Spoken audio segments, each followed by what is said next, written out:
Hey everyone, and welcome to another episode of The Jet Set, and boy do we have quite the show for you today. Jessica is out in Los Angeles right now since she loves the celebrity scene, and she found some for us, so we're gonna check in with her. And we brought in Sarah Smith to try to fill her sky-high shoes here on The Jet Set, and believe it or not, she attended college with me. Today's show is all about music, from top music destinations to the last season of American Idol, and Sarah's going to help us rock it out. So strap in, put those tray tables up, and let's take off.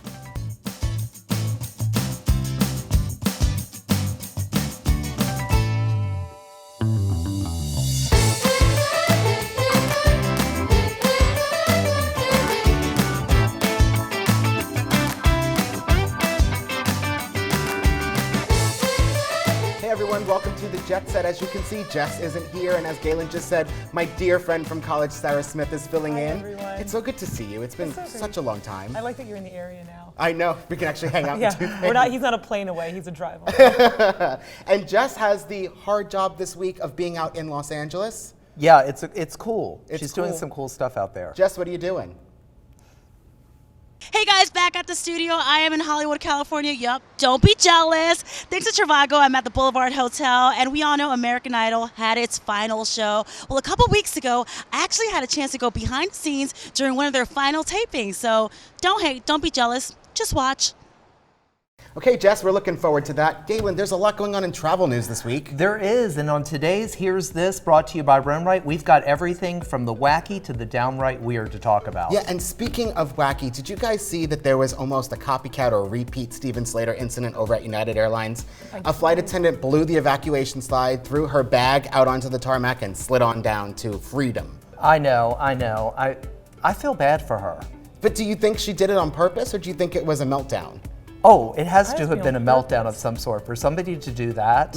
Because, you know, the thing is that what people don't remember about Steven Slater is that he had like fines to pay. I mean, he was in trouble with the law over that. It was a really, you know, it was a scary thing. If you think that you're just going to open the door and slide down and then just laugh about it, it's not the way it works. Well, here, like, check out this video. So you can see that she's actually, there's something in the way of the slide. So normally you're taught to look through the window, make sure there's nothing there, and then blow the slide, but there's actually something there.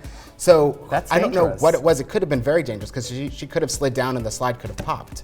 Right. I mean, what's the She craziest didn't way do a you've quit big your jobs? assess. In all honesty, I haven't done anything crazy to quit. I think just the normal, I gotta go. Here's my 2 weeks, like I'm out. At least you gave 2 weeks. This woman gave I have what, had a some that I couple would minutes? have liked to have done some things, but I decided to be careful about, you know, what's gonna happen with karma and whatnot. Well, do you think she'll face criminal charges just like Steven did? Or do you think that this could just be attributed? Because United didn't fire her. I don't know. I'm not sure if she's fired now, but at first she was suspended. Yeah, so she's gone. They did terminate She's her. gone. You know, the thing is that, you know, a lot of times a company will, especially with something high profile like this, they'll want to make an example and make sure that no one else does that, so they will press charges.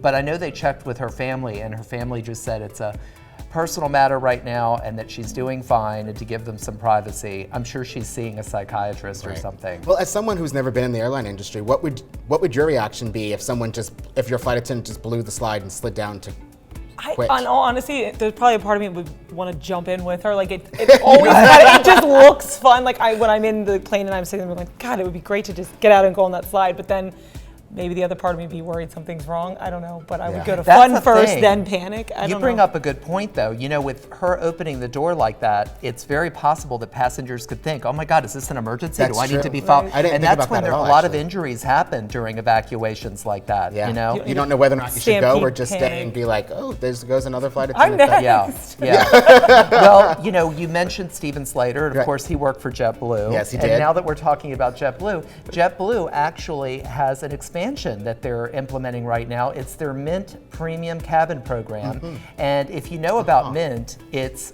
really cool. It is. It's really cool. Yeah. They have suites. Yeah, they're lie flat beds. They do things like they have more traditional type meal service up there. They even have custom-made cappuccino machine to offer to all the passengers. That'd be nice. I know. And one thing else that's good about Mint is that it really, even though the celebrities are using it and it's a big thing with all the VIP travelers, it's something that is more accessible than a lot of the first class cabins on transcontinental flights and so forth. It's really not that expensive. No? You can fly in your own lie flat little suite because they even have a door that like closes you off from the rest of the cabin. Yeah. And it's only like $600 from New York to LA. That's really cheap. I mean, it goes into the thousands on, they're using the Airbus A321 on that, and that's what American uses as well. But when you fly American in business or first, it's a lot more expensive. Yeah, and you don't get the lie flat beds going across. You do. Oh, on the 321 you do. That's Yeah, right. you That's do. Right. That's right. You do. That's So right. it I mean, gives that's how Sarah travels all the time. I wish it's how I traveled. I'm like this with my knees in my chin because I'm so yeah, tall. you're not exactly short. No, so. I'm just praying for the exit row, if anything, and usually I don't get it. Would you then spend the extra money to have a lie flat seat on JetBlue? I mean, if you figure a normal ticket is what, around $300, $400 from New York to LA, would you spend the extra $200? I feel like for a distance that far, I probably would consider it because I know it just gets old being stuck in a seat and you can't get out and you're uncomfortable. I can't sleep sitting up. Right. It's this whole drama. So I would definitely spend the money. I'd be interested. I haven't done it. I think it would be fun though. I mean, it looks good. The whole product looks good. The service looks good. So look for it going to Seattle, San Diego, Fort Lauderdale. It's expanding. I was just in San Diego. I could have really used that. Did you? Oh yeah. What did you do? I went there just for a vacation, had some fun with a girlfriend, and ate everything, saw everything, tried to sleep, and the guy next to me was not very nice. He was stealing all the elbow room because apparently I didn't exist. So I would have really been able to use that situation. We'll be back in 15 seconds with this week's Instagram of the Week. We just saw your photos, now we'll see theirs.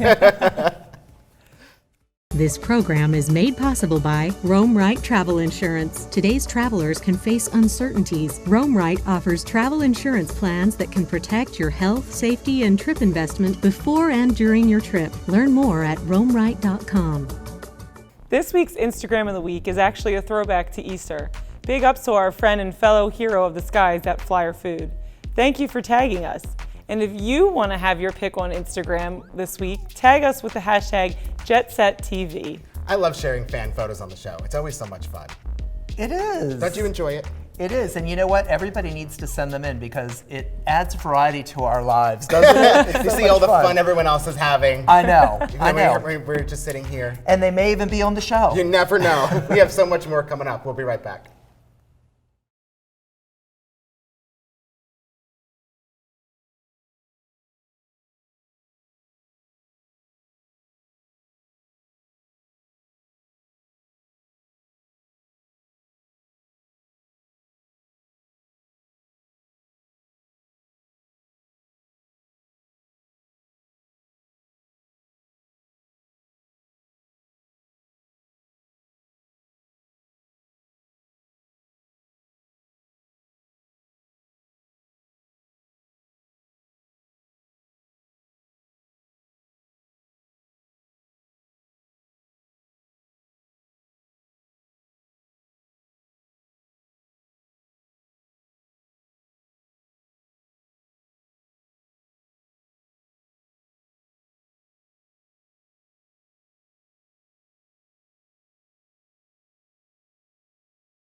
Are you ready?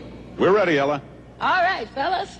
Nelson Riddle, you've been arranging the Ella Fitzgerald jazz sound for years. Yes, that's right. Can you tell if that's Ella live or a recording on Memorex cassette tape with MRX2 oxide? No, I can't. That sounds live to me. Is it live or is it Memorex? Welcome back, everybody. You know, that commercial is one of my favorites. You all don't remember it. I know. Remember. What year did it air? It was in the 70s. Okay. Oh, yeah, I wasn't Okay. here yet. Yeah. Sorry. And so, they would play that during Dallas. Okay, that's how old it Well, is. actually, they did a reboot of Dallas. So It was during- the original, Oh, the original, not okay. the reboot. Okay. But that what they didn't show in that commercial, Ella Fitzgerald would actually sing and a wine glass would be nearby and it would shatter. Okay, that's where you saw that shattering Right. wine glass. But then they will have recorded it on a Memorex tape, which Memorex was known as the crystal clear cassette tape. and they would play the tape, and another wine so glass good, would 'cause the explode. quality So was that's so good. the quality was just See, so. we may not have been born when that commercial aired, but I mean, I'm sure you remember cassette tapes. I definitely remember. You cassette know tapes. I that had it was the plenty. progression after vinyl records, right? Right, Yeah. yes. Well, 8-track I know what tapes they and- were. I know where they came Yeah. from. Okay. Okay. My mom still had some records. but, Right. I mean, we had the cassette. I actually had little records, like little Disney-esque type records. Yeah. I had my own little cute. You had your player. own little record player? I did. It was like with like fun kitty colors and. Yeah. Showing Well, you my know, age. taking it back to Ella, I'm sorry. You just love Ella. I love her, and I got to see a beautiful exhibit when I was out in Kansas City at the American Jazz Museum. That sounds cool. Yeah, great. sorry you missed it. I did. Let's take a look. Started back in 1997, the American Jazz Museum is the only museum in the world dedicated solely to jazz music. And with classes featuring jazz storytelling, jazz poetry, and more, they're definitely looking for visitors just as passionate as they are. Want to know my favorite part though? The Blue Room. Their performance venue offers Indigo Hour, a happy hour every Friday with live music, appetizers, drink specials, and even door prizes. So when can we go back, guys? Well, talking about jazz definitely has me in the mood for a road trip, but Kansas City isn't the only place you can travel to if you're in the mood for a music-filled vacation. In fact, thanks to our friends at Travel and Leisure, we've got some of the hottest spots you should add to your itinerary if you want to totally immerse yourself in the music scene. Coming in at number 5 on the list is Minneapolis, Minnesota. Didn't think that was going to happen. You didn't? I didn't. I know. Here we go. Here we go. Here we go. You haven't heard of Prince. Well, I've heard of Prince, but I don't associate him with Minneapolis. Do you? Everybody No, knows I that don't. Prince is from Minneapolis. Everybody knows, except Except for the both of us. So 2 out of 3. Yes, and you know, Purple Rain, you know, was partially filmed there. I mean, it's Prince's story. His record company is based there, and you know, I mean, I always think of him. He put it on the musical map. Well, what about Cleveland, which comes in at number 4? I know what puts them on the musical map is that's where the phrase rock and roll was even coined in the early 50s. Oh, I didn't know that. See, I I'm did learning some all research. kinds of fun facts today. I mean, I know about the Rock and Roll Hall of Fame. Yes, that I'm aware of, but I didn't know that the. The first thing that comes to mind for me in Cleveland is the Drew Carey Show. Yeah. It's their opening theme song. He's singing around, dancing on the back of the truck, Cleveland rocks, and they Yeah. end it that way. I know, and Mimi. Mimi, Oh, yes. Yeah. Remember Actually, Mimi? I get to- remember being the crazy. I'm actually going to be talking to Drew Carey in a few weeks, and we do talk about that. Huh. Well, name dropping. Okay. Coming in at number 3 on our list is the Big Easy, New Orleans. Oh, Not really a yeah. surprise to me. Yeah, There's a lot of jazz there. There's Mardi Gras. Everyone's singing and dancing in the streets. I mean, that to me would be a reason to go alone, drinking and just partying. Have you Drinking been? and partying. I haven't been. It's on my to-do list. I know. You of all people haven't been to New Orleans? I know. I want to go. So we'll see. I'll get there. I actually want to plan to go during like a music fest or a crawfish festival or something like that. Yeah, Cajun music is so popular there, and they have lots of music festivals that celebrate Louis Armstrong and all of that. So it's cool. Well, coming in at number 2 is Austin, Texas. That's such a I need to go to Austin. That's got to be on our list. That should be on our to-do list. I haven't been to Austin either. Everybody says they Only love to Austin. Dallas. I haven't been to Austin. Okay. so, yeah. Austin is the coolest city in Texas. Everybody That's what knows everyone that. says. They say you have so much fun there. And you actually want to move. Well, you want to move everywhere. Right. Everywhere we go, he's I like, know, I'm going to move only there. one life, too many cities, too little time. I know. Right. Well, Yeah. coming in at number 1 on the list, this shouldn't be a surprise because even I knew this, Nashville. Not surprised. Number 1 music city. No. Yes. Yes. I mean, have you watched the show on ABC as well? I knew you were going to bring That's that the up. first thing I think of. I mean, the show's pretty good, and they do talk about the history and how artists start in Nashville and go and gain popularity and do what they do. I The mean, Bluebird Cafe is where everyone starts out and they sing there. I know. I always think of, I know it shows my age, but when I think of Nashville and, I think of Loretta Lynn. And did you ever see Coal Miner's Daughter, where she goes to the Grand Ole Opry? That's, See? I mean, the Oh my Grand Ole God, Opry, I'm of course, is 100 in years old. Nashville, I am but we're 100 just learning years a old. lot about Galen today and just how young we are. Anyway. Well, Nashville is also ranked as the friendliest city in the country. Yeah. Yeah. Yeah. I can believe that. Okay. Well, another city, I don't know how friendly it is, but it's been pretty friendly to us, is Los Angeles. That's where Jess is, and we're going to check in with her right after the break. Don't go anywhere. LA can be friendly if you know people. Whoa, I've only been once with you. And you were friendly, so I had a good time.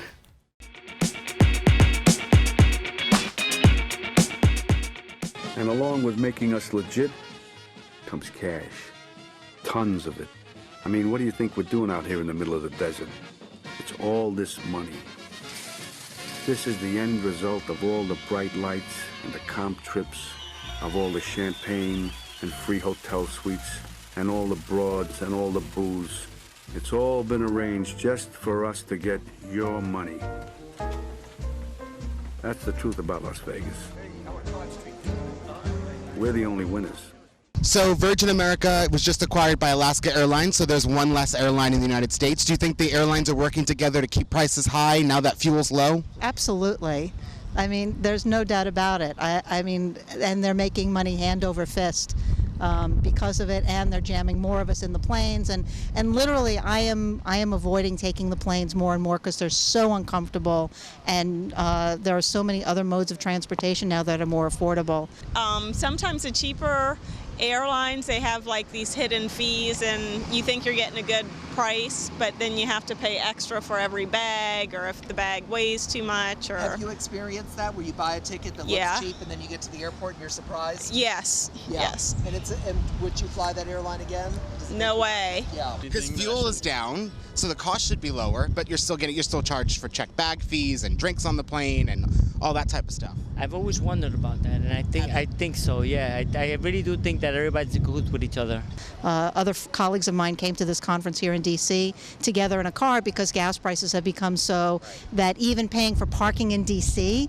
was less expensive than driving together, and a lot more attractive than taking a plane. So you're taking Amtrak back to New Jersey? I am. Well, enjoy the train ride. I'm jealous. Thank you very much. Oh, you used to like one. Number 6. Get out of here.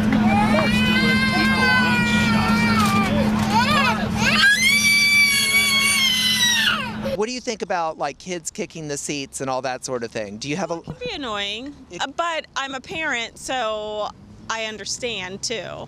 So I'm patient with it because I know it's hard, especially if you bring a baby on the airplane or something. But yeah, it can be difficult. We went on one flight to Europe, and there was a baby that they couldn't really get to calm down. I think most people were patient and understanding, but at the same time, it was a really long flight for all of us. Would you pay extra to fly on a plane without children on it? No. No. I would not. You would? No. I would love to see, like, you know, I'd pay an extra couple of $100s for a long flight with no children. You know what? I think a lot of people really would. That's something that maybe an airline in the United States should consider, kid-free flights or kid-free cabins. Yes, as long as they also go back to the old length and width of the seats, too. Couches up front, too. That would be lovely, right?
Welcome back. Jessica got a chance to check out the final season of American Idol. Check it out. A show that gave us the likes of Carrie Underwood, Kelly Clarkson, Fantasia, and David Cook said adios after 15 amazing and emotional seasons. And I don't know about you, but I can't count how many times I sat in front of the TV watching the show, screaming, crying, and even laughing as America found its next idol to rule the Billboard charts. But besides the music, another huge part of the show, and what many fans loved almost as much as the final selection, was the audition process, as the judges flew around the country searching for the next big talent. Travel was a huge part of the show. I was dying to know more about what happened behind the camera as they hopped states for day-long auditions. So I jumped on a flight to LA and chatted with some of the judges, Idol alumni, and friends to find out how they travel, what are some of their favorite spots, and more insider secrets about what didn't make it to the screen. You know, the show is known for going across America, across major cities. What would be one of your favorite cities that you've been to so far? Because I know you tour as well. They all are for different reasons. I mean, San Francisco was fun this year, just for the sheer amount of talent we got from San Fran. But, I mean, I'm from Nashville. I've been living in Nashville for 24 years, so anywhere down the South is always fun for me, too. Do you ever get to enjoy these cities, like when you guys make a stop? I've toured all of them many, many, many times, so there isn't any new cities.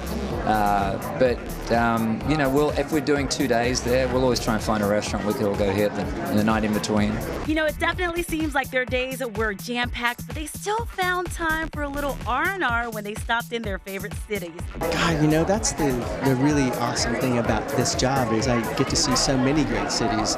Chicago's a fantastic city, of course, New York, then you have Charleston, you have New Orleans, you know, I can think of so many places where we've had such a great time. So Kansas City, Denver, etc. It's we have a beautiful country. Everybody should be proud of that. So you actually do get out there once in a while and enjoy the cities. Once you're done working and you have fun. That's part of, you know, it's T&E, it's travel and entertainment. So, you know, after the travel, you need a little bit of entertainment. So shame on you if you don't get out and see it while you're on the ground. The charger, the phone, can't leave home without it. But I don't think his buddy Harry feels quite the same. You have had an amazing career. What's the one word of advice you would give the contestants moving on from American Idol to stay relevant, to stay consistent? My advice would be to put the phone down and go practice. Because we can become so consumed, me too, with social media, that it can be a distraction from what you're trying to do. So I would tell them, work on your craft, man. Try to become the best performer you can. So, is this it?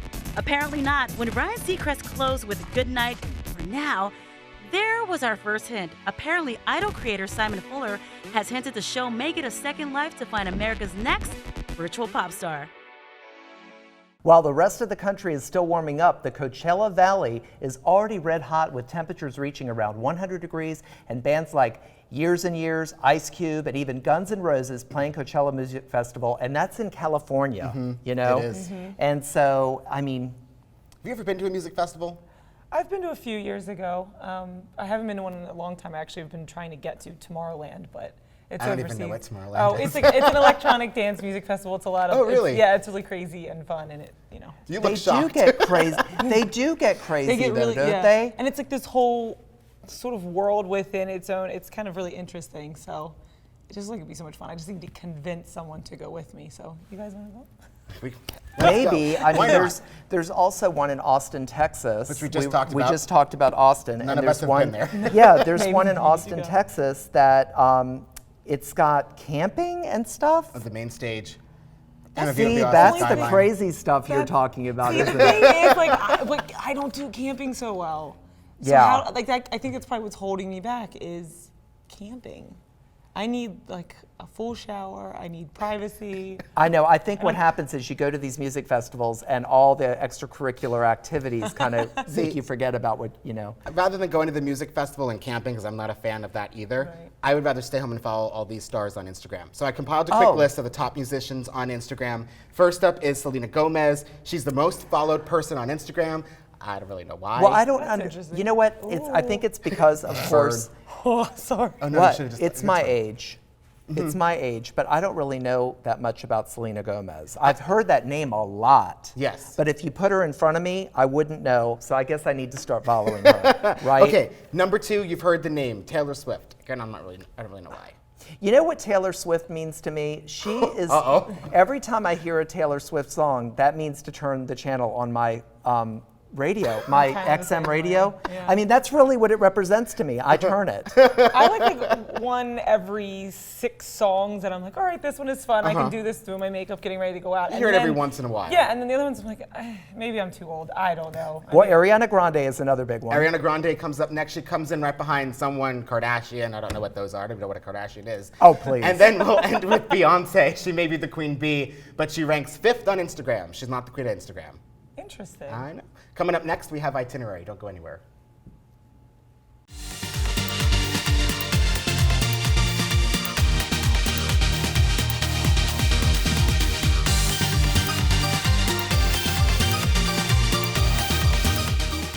Guests of the show stay at the Hilton Garden Inn Fairfax, situated close to the Dulles International Airport and moments from downtown Washington, D.C. Book your stay at fairfax.hgi.com.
All right, Jet Setters, today's itinerary, powered by Trivago, is taking us all the way to Papua New Guinea for the Canoe and Kundu Festival. This year's fest, held in November, celebrates the specially crafted war canoes by the ancestors of the Milne Bay people and reflect the colors and patterns of the tribes indigenous to the area. In addition to seeing these awesome war canoes in action, visitors of the festival will also be privy to demonstrations of traditional dance, enjoy local arts and crafts, and even witness live string band competitions. Gosh, I had so much fun on today's show. Thank you so much for filling in for Jess, Sarah. Thank you for inviting me. This is a lot of fun. You're such a sweetheart for doing that. Oh, good. Good. Will you come back, or do you just want to get as far away from us as possible? Oh my God, I'd come back in a heartbeat. You guys invite me and I'm definitely in. Thanks so much. Great. Well, coming up next week, it's Mother's Day. All of our moms are flying in for brunch. Be afraid. Be very afraid. You should be afraid of my mother.